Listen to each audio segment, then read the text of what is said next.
Hello, it's Jason. Welcome back to Hardy Life Outdoors. This is video number 2 in my 3-part video series on really transforming a clover field from a weedy mess into a beautiful clover field. If you haven't seen video 1, I recommend you go back and watch it because it's going to show you where we started and the step-by-step process I've taken to recover this. This is video 2. Might be a little jumpy between this intro and my old intro, as this is content that I'm relaunching, but you give it a minute and you're going to get a really good education on how I transformed this field. Thanks for joining.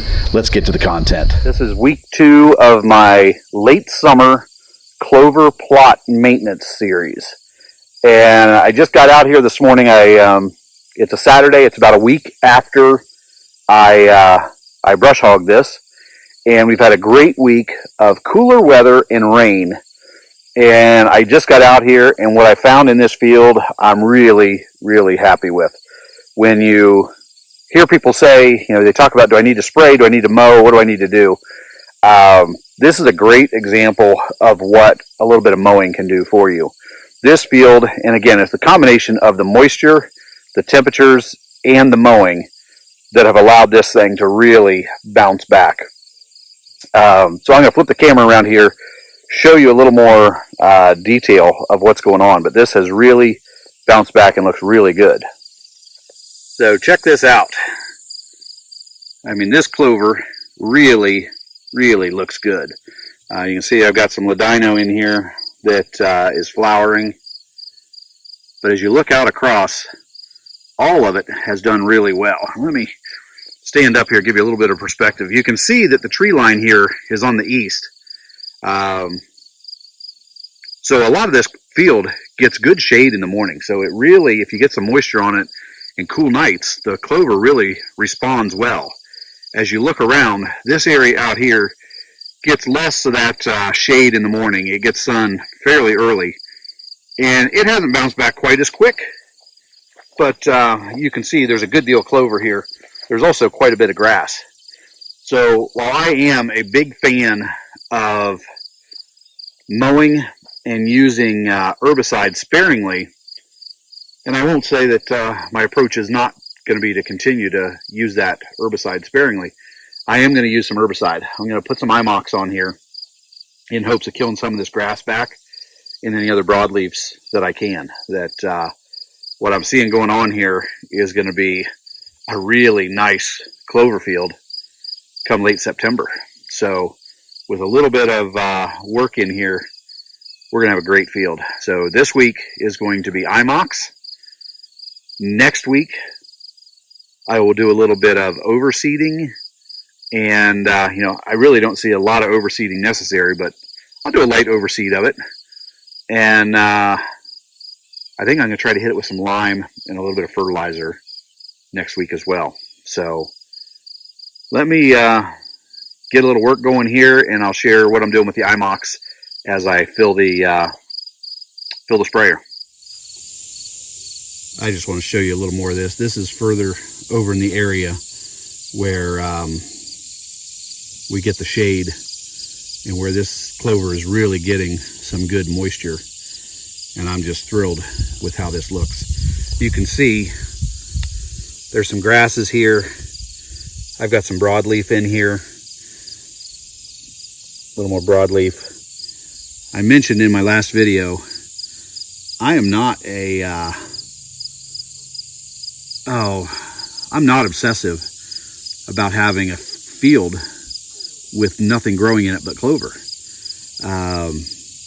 But I feel like this field will benefit from a little bit of herbicide. So the fact that I don't use herbicide all the time, I feel pretty good about adding some here and the result I'll get. So pretty psyched as I look around at this. This is going to be a great clover field.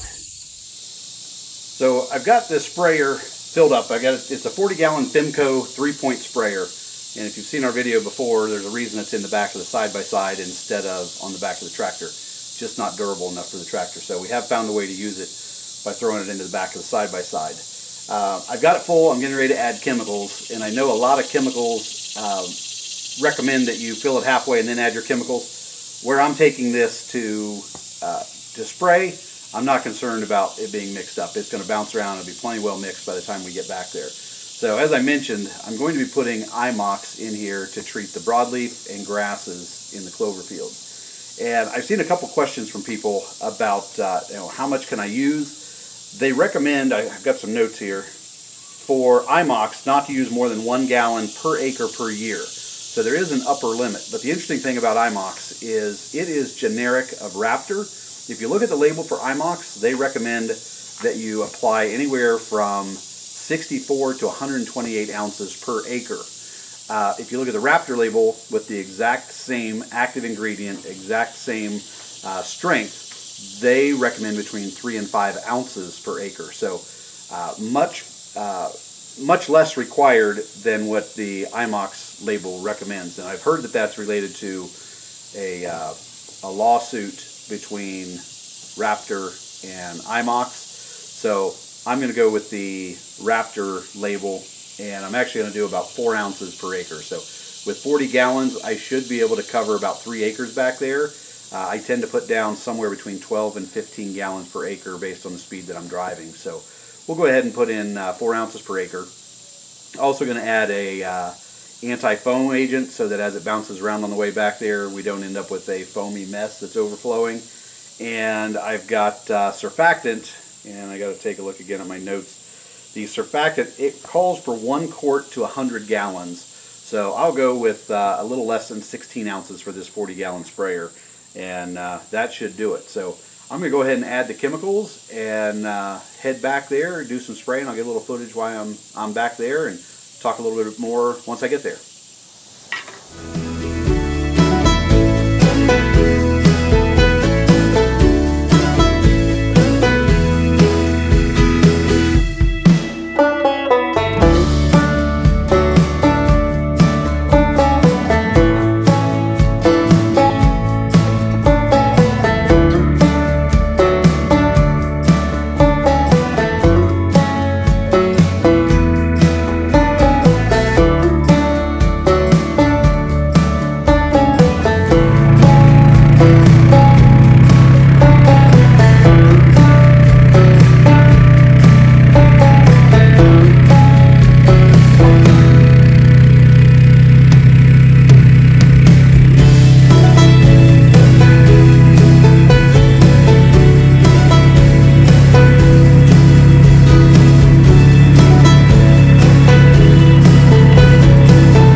Well, I got most of my spraying done, but if you can hear the water, the Fimco has sprung a leak. You can see here where I duct taped it a while back, it had pinhole leaks. Looks like it's turned into something a little bit more. Really haven't been overly thrilled with the Fimco since we first bought it. This is the 3-point hitch version that when you put it on a tractor, the tank breaks. So we start mounting it in the side-by-side. But I'll pull this off to see if I can tape it up to just limp along with it a little bit longer, but I'll probably invest in a better quality one. One of the things I was getting ready to do, and I'll still run a little bit of solution through it, is I want to clean out the booms and stuff. I can probably swap the tank on this with a replacement. I want to make sure my boom, everything is clean. So I'm going to use this spray tank cleaner. We've started using a brand called Liquid Harvest, and the chemicals that I was using, the anti-foaming agent, the surfactant, those are all from Liquid Harvest, and I'll provide a link here at the end if you're interested in trying them out. But the interesting thing about this tank cleaner versus what we used to use is this has a pink color to it that once it's in the tank, until you've rinsed it out, it's kind of an indicator that tells you whether you've gotten your tank completely clean. So we'll put, looks like about 6 to 8 ounces of this into 40 gallons of water, run it through the tank, run it through the sprayer, and clean this thing up. But Once I'm done with that, we'll check out the hole on the tank here and just see how bad it is.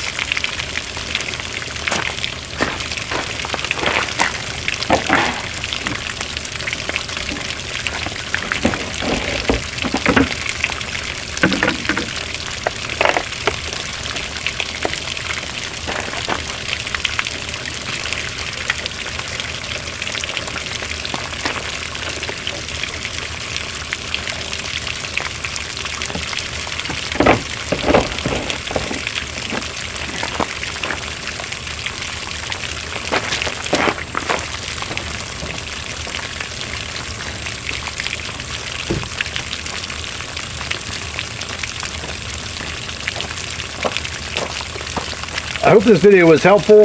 If it showed you a little bit or taught you a little bit about Imox and how we're using it, I hope that was helpful. If it was, please hit like, share, and subscribe. And watch for the next video. I'm going to go back, visit that field in a week, see how it looks after applying Imox, and we're going to overseed, add lime and fertilizer next video. So thanks. Have a good one.